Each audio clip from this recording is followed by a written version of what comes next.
Thank you very much, Deepak. Good afternoon, everyone. I'll talk about this talk, which is the second in this lecture series, is about low data scenarios in medical image analysis. So I'll talk about self-supervised and generalized zero-shot learning. So then going back, so a bit about my background. I did my PhD from NUS Singapore, then worked as a postdoc research fellow at ETH Zurich. And my PhD, of course, was on medical image analysis and computer vision. And thereafter, most of my work has been on medical image analysis, but I have also been working quite a lot on general computer vision. And of course, lately, a lot of work on generative AI, particularly multimodal imaging and all. So of course, I've also been involved with multiple startups and in Gen AI, healthcare, and rural health as well. Okay, so let's first talk about informative sample selection using self-supervised learning and saliency maps. So this is the topic of this part, but it actually is part of a broader field of active learning. So for those who are not so familiar with active learning, what it does is the aim of active learning is to select identify informative samples on which you can run your training. So conventionally, what we do is we have a big data set, we have a training split and a validation and a test split, and the data can be a mix of many things. So sorry, so mix of different quality of the data. In active learning, the idea is that if you can select the most informative samples, which will give very good information, qualitatively new, different information from previous sample, then you can do the training much more efficiently and get much better performance. So the idea is something like, let's say I show you a X-ray image with atelectasis, and let's say I show 5 or 6 images with different variations of the disease, and the model learns those. But if I keep on showing same atelectasis images, like maybe from other patient, but the same kind of disease biomarker, same kind of feature, the model doesn't learn much. However, if I can select some samples or image which is different from what it has already the model has seen, then it's a new information to the model, and which will help it to learn more discriminative information, but with much less data, and it will automatically give you better performance compared to the previous. Why, that I'll talk about later when I show the results. But this idea of better quality or informative samples or data is also something that we have been hearing quite a lot of that recently. But it was, of course, also championed by Professor Andrew Ng, that how better quality data, the cleaning, good quality clean data is much better than having a lot of training data and just putting it into the training set. Right. So that is active learning, but how does it become relevant in the for the medical image analysis scenario? Is that in any medical domain, and lack of annotated images is very common, because we have to get it annotated by clinicians, and they have much more important or pressing things to do. So since we have to get it annotated by clinicians, it's always good to have a way to make optimal use of their time and effort. So basically, instead of asking them to annotate all samples or random samples, give them the most informative samples so that you can learn more discriminative features with fewer samples. And that's what we do in this study. That's what I'll talk about. And also, why active learning? Why should we make clinicians annotate? So some statistics show and some studies estimate that clinicians spend more than 33% of their work time in data annotation. So this is like an average. Some of them spend more, some of them may spend less. And to give you one idea, is annotating one CT volume can take nearly 60 minutes, depending upon the expertise of the annotator. So you can imagine, if we want to train AI models, one city volume wouldn't do. Even if we reduce the annotation time to 20 minutes, it's still a significant bit of time. And also, yeah, like as I said, lack of annotated images is common. It's just a repetition. And so here, in this part, I'll talk about an approach where we use saliency maps for active learning. So I don't know how many of you attended my previous talk. It was about interpretability, or if even if you attended, how much you remember. I don't know. I talked about saliency maps, like how saliency maps are interpretable is important and all. So now the idea of what I'm presenting now is whether saliency maps can be used for different image analysis tasks. So here I show example of a high informative and low informative image. The top row is high informative, and the bottom row is the low informative image. And these are the saliency maps from a method called deep tailor. And this is uncertainty based on the right, deep tailor on the left, and you see their histogram, the distributions of their different low and high informative images. So you see there is a very clear differentiation, like the distinction in the distributions, which gives us which makes us understand that we can actually use saliency maps to identify high informative images from low informative images. And to do that, we design this whole pipeline where we take images, put it through a trained classifier. Any CNN is fine. Then get a saliency map. Then use these saliency maps, pass it through a scoring function, which we call ideal, and then rank the informative samples and pass them on to the training set. So here the idea is that when we, let's say in a batch, we are processing 64 or 32 images, we don't have to put everything to as part of the training. We just select the top ranked samples depending upon what we call annotation budget. So for example, there might be an annotation budget total 100,000 images. So based on that, we decide, okay, for every batch, how many of the top ranked samples should we take, and all that. And then, so these are a bit of detail on the components of the ideal model. So by the way, the ideal actually is an acronym for interpretability driven sample selection framework, which is our method. And so this, you can use any classification model. We found DenseNet 121 gives best performance for this, for the X-ray use case. And saliency map generator, we tried this Deep Tailor, GradCam, LRP. We found Deep Tailor gives the best results. And why, I'll come to that later as well. And this is basically ideal. It's basically a function called denoted as F. And we explore different kind of. F is basically a feature extractor. So one was kurtosis, which is when you take mean and standard deviation, then from there so those are called first order, second order statistics. Then there is third order, fourth order kurtosis, and it gives whether data is heavy tailed or light tailed and all these things. So then we also included radiomics features, basically which are basically image processing operations that are applied to the X-ray image, and then extract features like first order statistics, gray level occurrence metrics, which is basically texture, shape based features, and all that. Then so these were all handcrafted features. And now we also tried deep saliency features, basically take the saliency map and pass it through an feature extractor, CNN based feature extractor, in fact, which it's an auto encoder, I'll show you later, and take the latent feature vector as the representative deep saliency feature.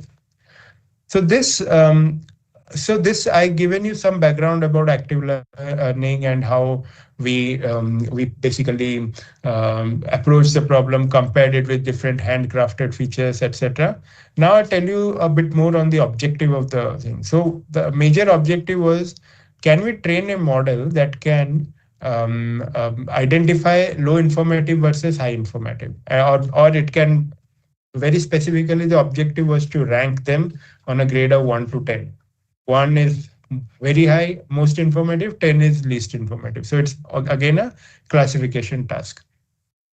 So in order to train that classifier, what we did is we take the saliency maps, try to reconstruct them using autoencoder, and take this feature vector, cluster them into k classes.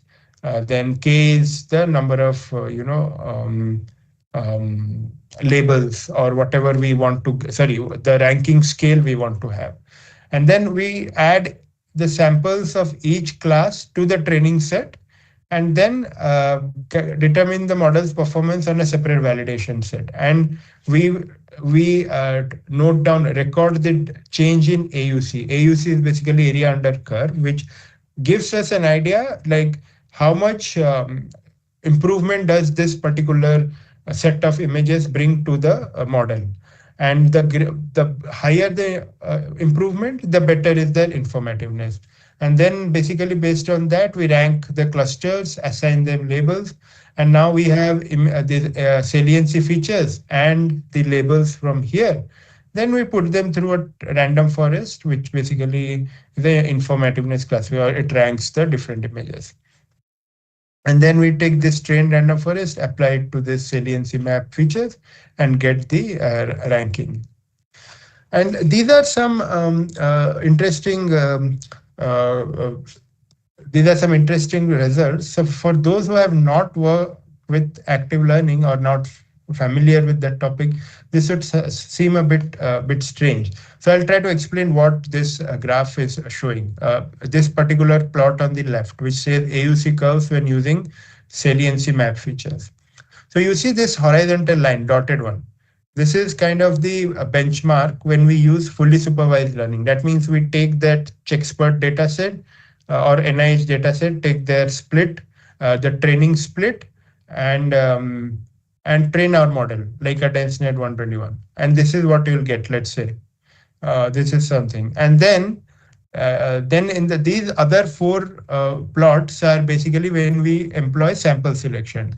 And here on the x-axis, you have this percentage of training samples and the AUC value. So initially, like let's say we start with 10%, there are initial values like here, and there are different features. So 2D shape, the GLCM is texture, deep features is the upper one, the orange line and all. And the dotted line is PyRAD, first order, etc. So here we find that this particular PyRAD 2D shape wasn't doing very good in terms of performance. But the other ones, they are able to do better than the FSL or the fully supervised learning method. And that too at a much lesser sample size. For example, if you look at this green plot, which is the texture PyRAD, at 50%, it is surpassing the FSL value, which is probably 0.886, around that point. And then the other ones, like the PyRAD first order, surpasses it at around 37. Then our deep features, it does better than around 32.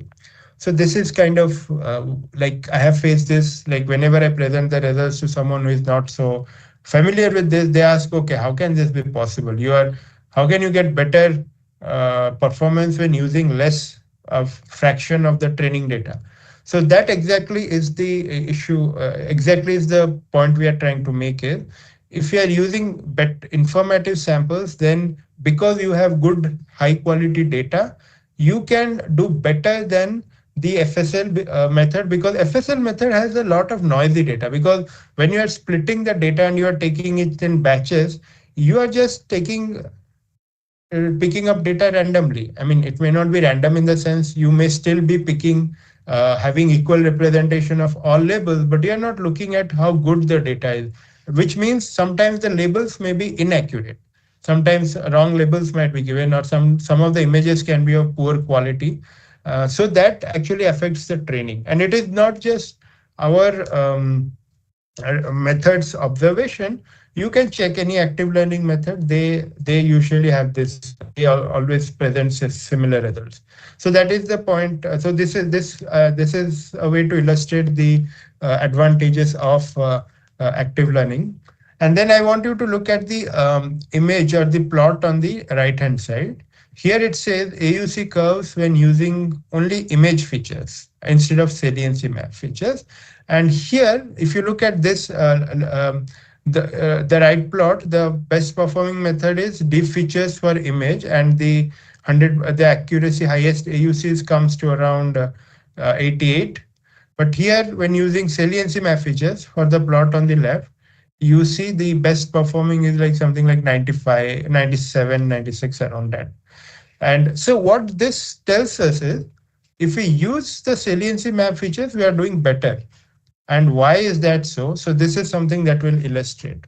So when we look at an image, there is a lot of uninformative regions like the background, this part, washed out area, very high area. There is no information, but the features that are extracted, it is like a overall features, it is not specific to the anatomy.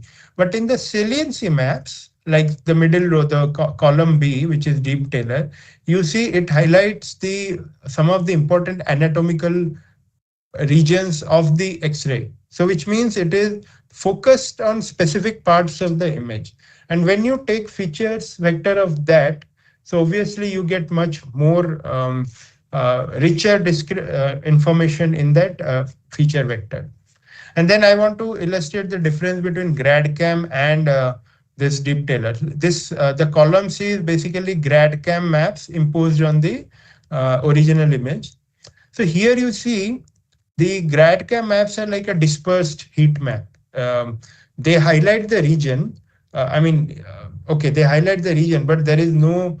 It's like a very dispersed, like a blob. So you don't. But compare it with the heat map, where it specific anatomical regions are brighter, which means they have higher intensity. So that is where the deep Taylor does better than the GradCam in terms of performance. Right. So, so what we have seen is like some of the key takeaways from this topic is that interpretability will definitely enhance model performance. Saliency maps give better information, and we get more focused information as well.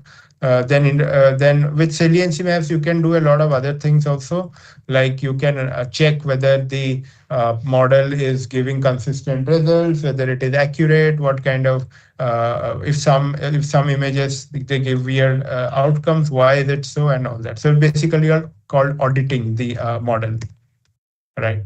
So the next topic I will discuss is generalized zero-shot learning for medical image classification.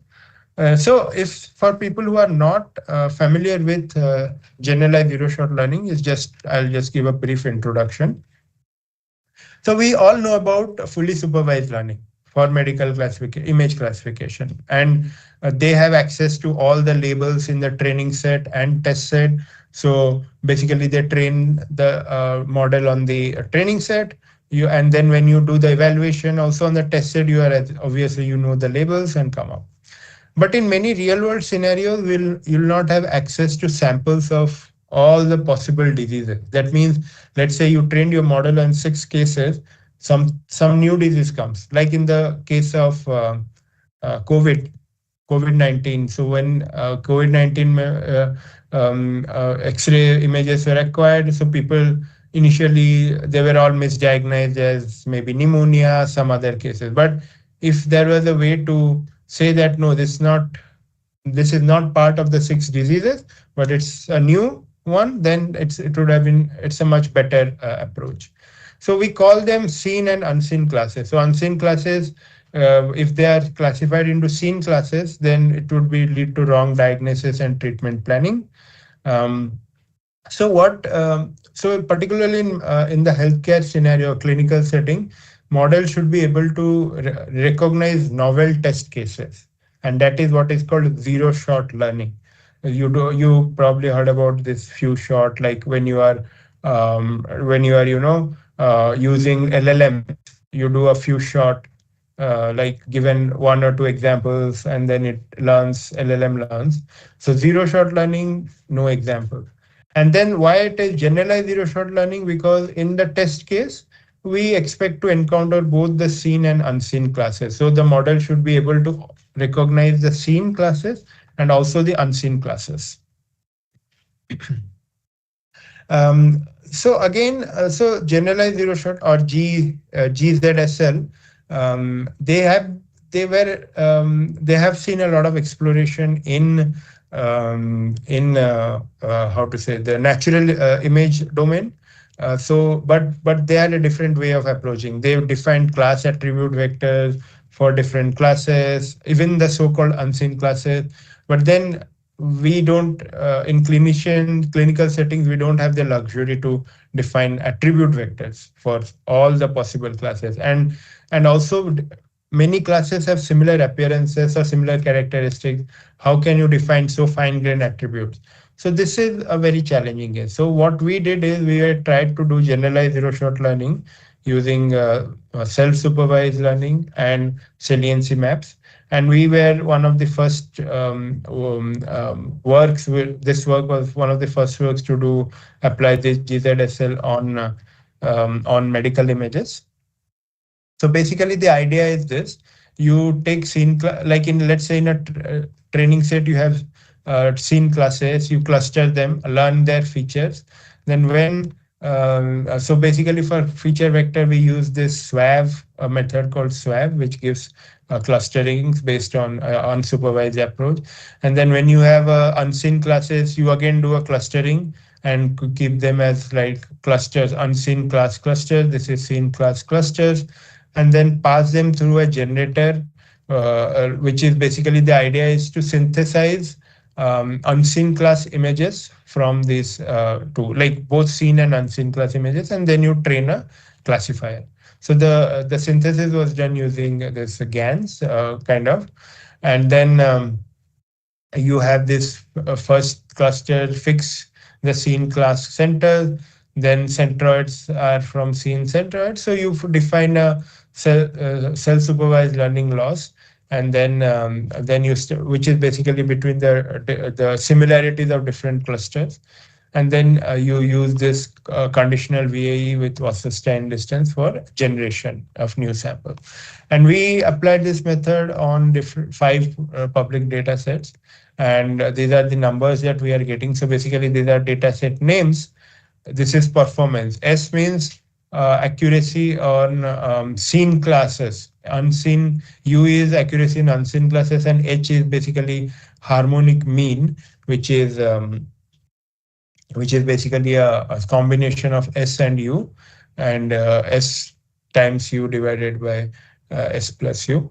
So what then? These are numbers. So what we are doing is we have so SCGZSL is our method. We are coming very close to this fully supervised learning approach, and then we are able to do better than all the competing methods.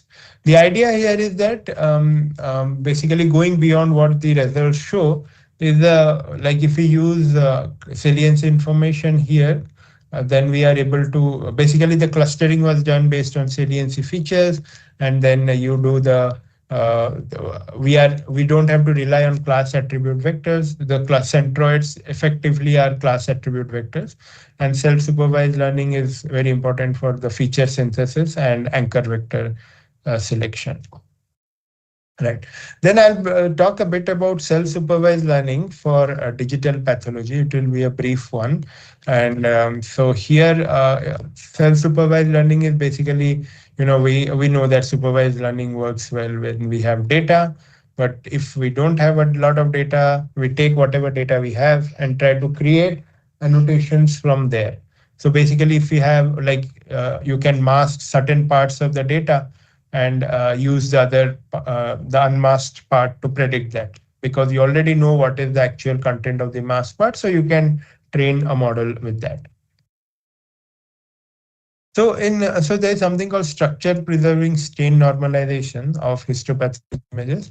And if you are familiar with H&E, hematoxin eosin staining, then you know that sometimes there will be minor variations in the um, staining process protocol of different hospital. Even if you are using the same dye, if it's a different manufacturer brand, then also it can give you different output. So so that is something called stain normalization or standardization. So um, uh, you can think of the changes in appearance. So because of the change in appearance, so we need to kind of, so what we looked at is the cycle GAN framework, which kind of tells you that how good it is. I mean, so you can transfer the appearance of from one type to another type of training data. So this, so here this is actually the cycle GAN. You have generator from A to B and B to A.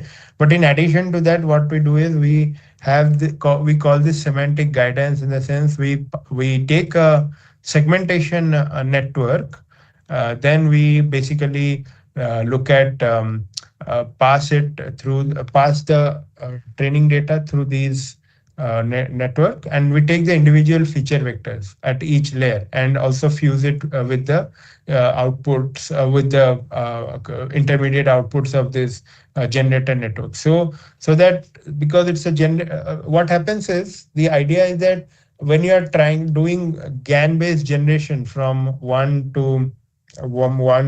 type to another type, it can sometimes distort features, it can hallucinate, or it can generate spurious features. So in order to reduce that, we put this semantic guidance, or this particular what you call um, this output from the segmentation map. So it gives an idea of the shape or the structures in that, and it helps you preserve the structures.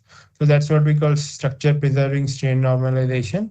And here we see the difference. Like for example, if you want to transform from this domain to this domain for standardization, then see, basically this is our proposed approach.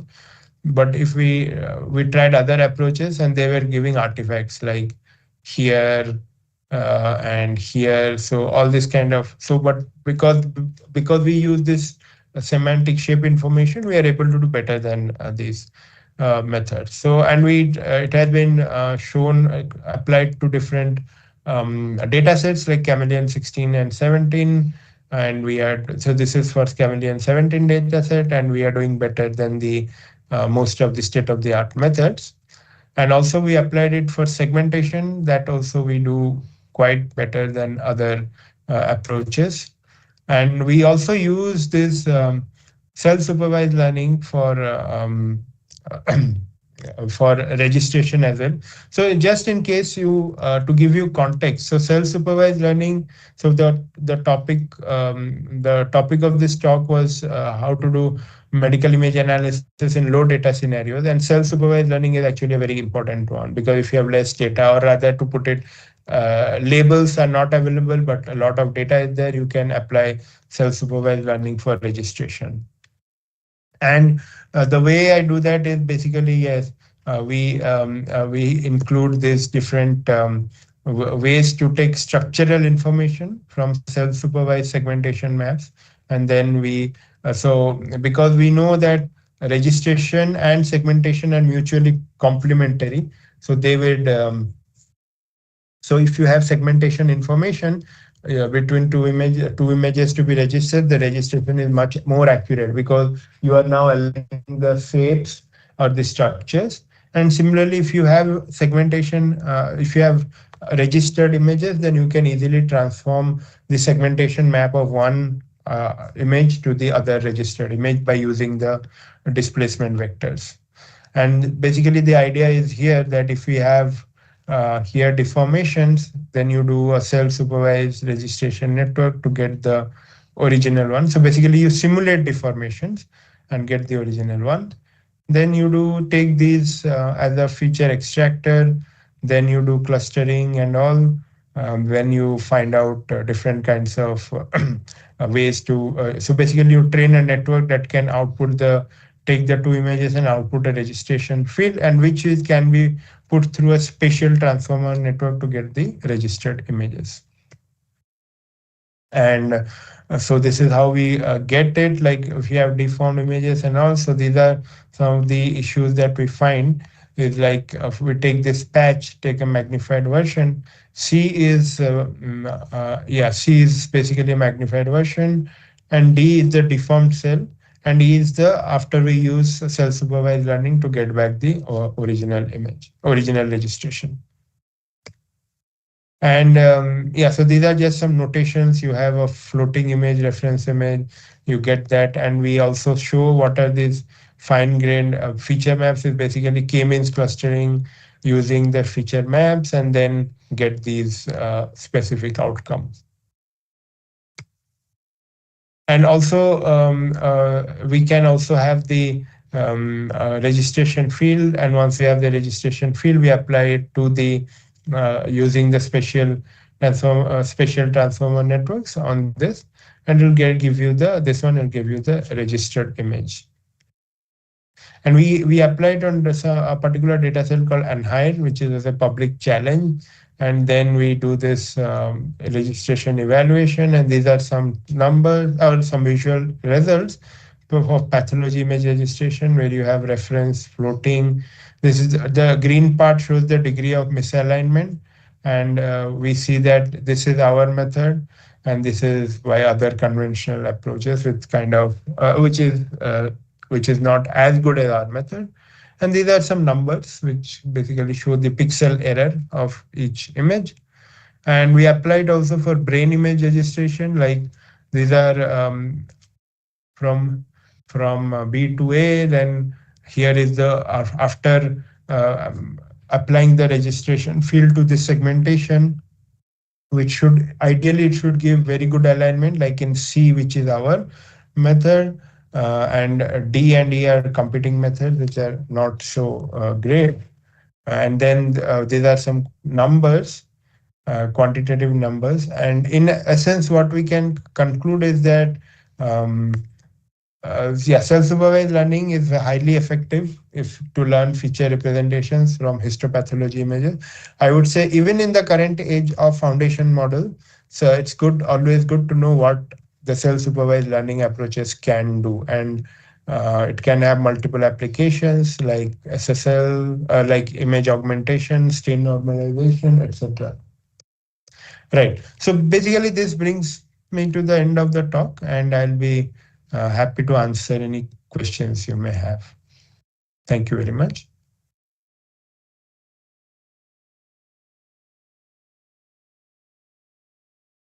Yeah, participants, if you have any query, you can write it in the chat box.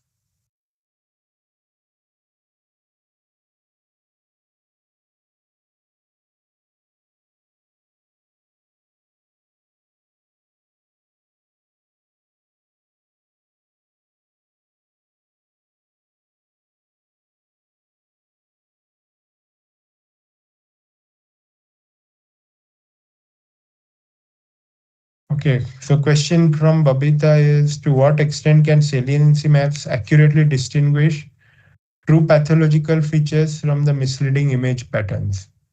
Okay, it also depends upon the saliency map method that you use. If you use GradCam, it's not going to give you much.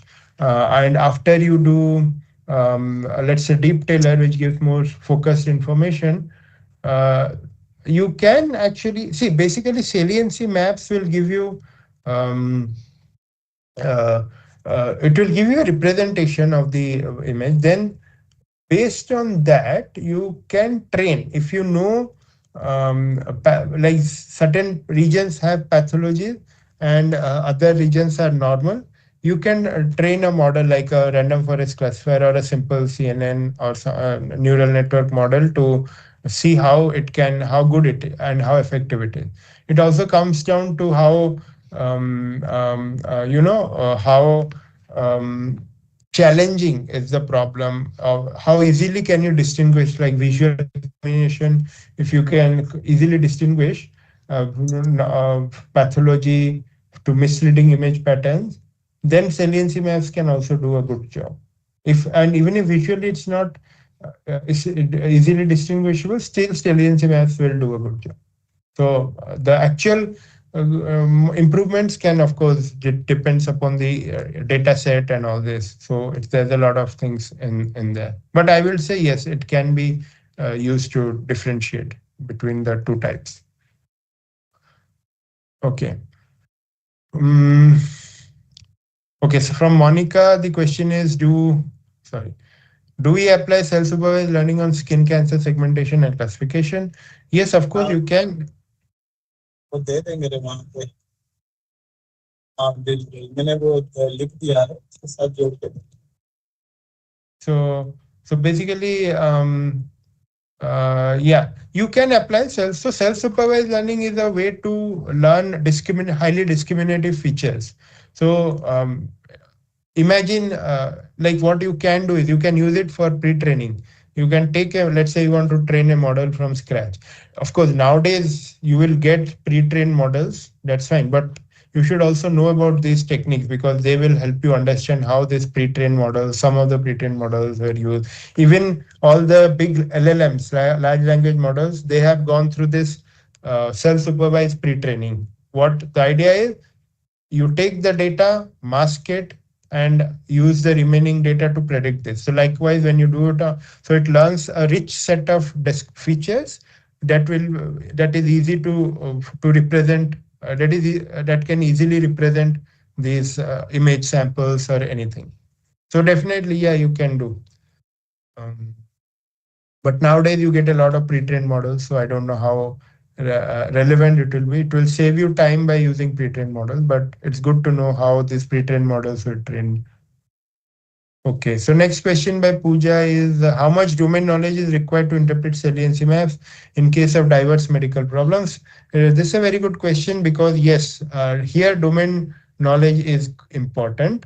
To generate saliency maps, it's fine, but when you are showing it to a doctor, he can easily say with the highlighted regions when you overlay it with the original image, he can say whether the highlighted regions in the saliency map correspond to anything meaningful or not. But for a layman like or for a computer vision scientist like let's say you or me, we don't need to have domain knowledge. We can we the saliency maps tells us that these are the interesting regions, and what to make out of that, let the classifier do. But in terms of validation and all, yes, domain knowledge is helpful to identify differentiate between different disease types and all.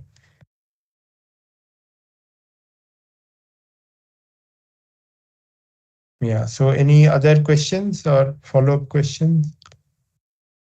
Okay, from Shivansu is how effective are fixed anchor vectors in guiding segmentation models given the variability in shape and size of medical anomalies? Okay.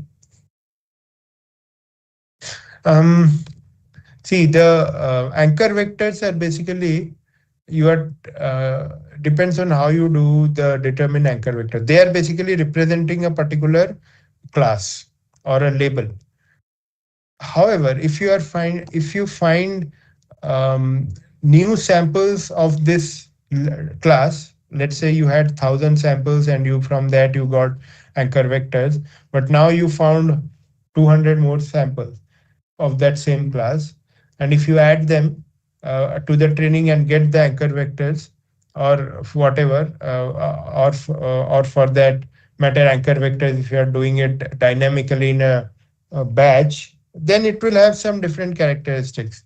um, so there so fixed anchor vectors, I think dynamically changing anchor vectors can be more robust. Actually, yes, they are definitely robust if you use them or to update them on the fly or after specific periodic number of images and all. So fixed anchor vectors still give a good outcome, no doubt.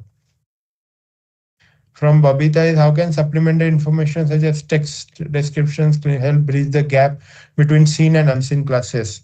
Yes, so that is actually the class attribute vectors that I was talking about. In the natural domain, they do that, but the same knowledge the same idea can be applied for clinical domains as well, because nowadays many of the clinical data have images plus these test descriptions, clinical attributes. You can use them as the class attribute vectors and then learn a mapping from the image features to the class attribute vector, or vice versa from class attribute. So in a new sample coming in, if you have the attribute vectors like the clinical attributes and text description, you can use them and this generator network to generate image features. So they are definitely very helpful, and it will be very helpful, because when I first did this approach, it was quite a bit of time ago.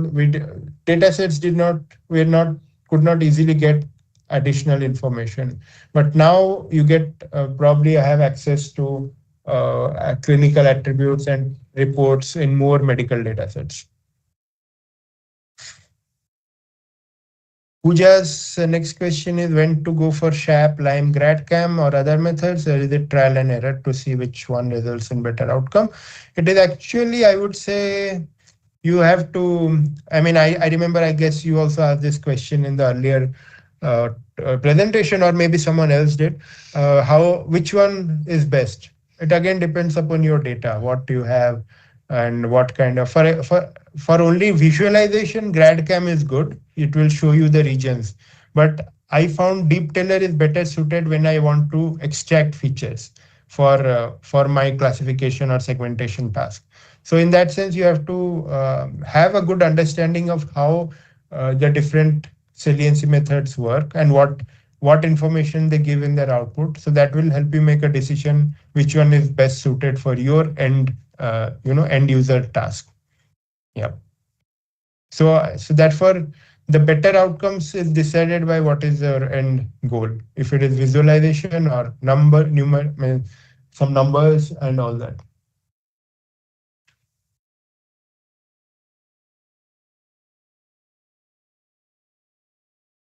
Okay. Any other questions?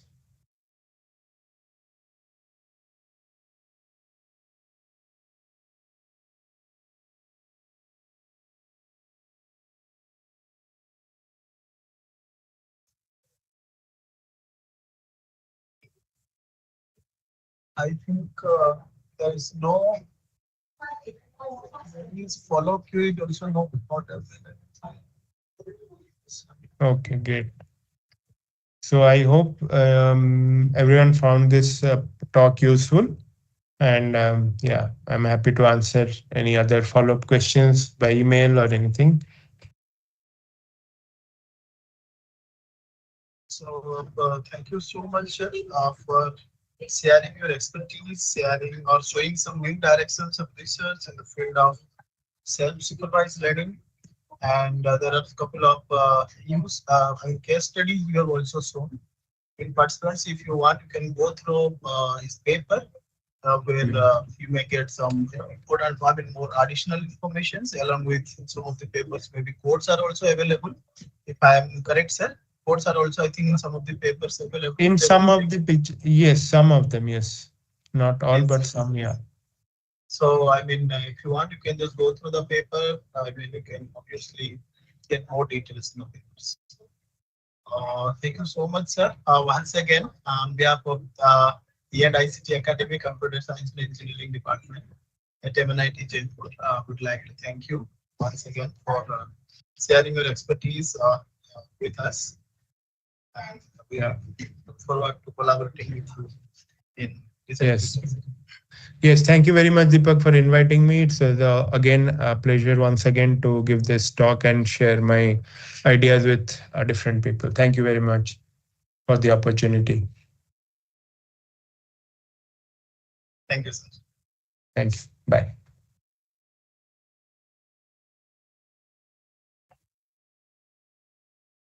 Okay, participants, will be having our next session uh, by Professor Devesh Jha. He's a renowned, I mean, why I'm saying renowned, you will also get to know about it. Very popular for his data sets. I mean, few data sets he has proposed. So which are very, very popular in those who are working in the field of gastrointestinal disease and all.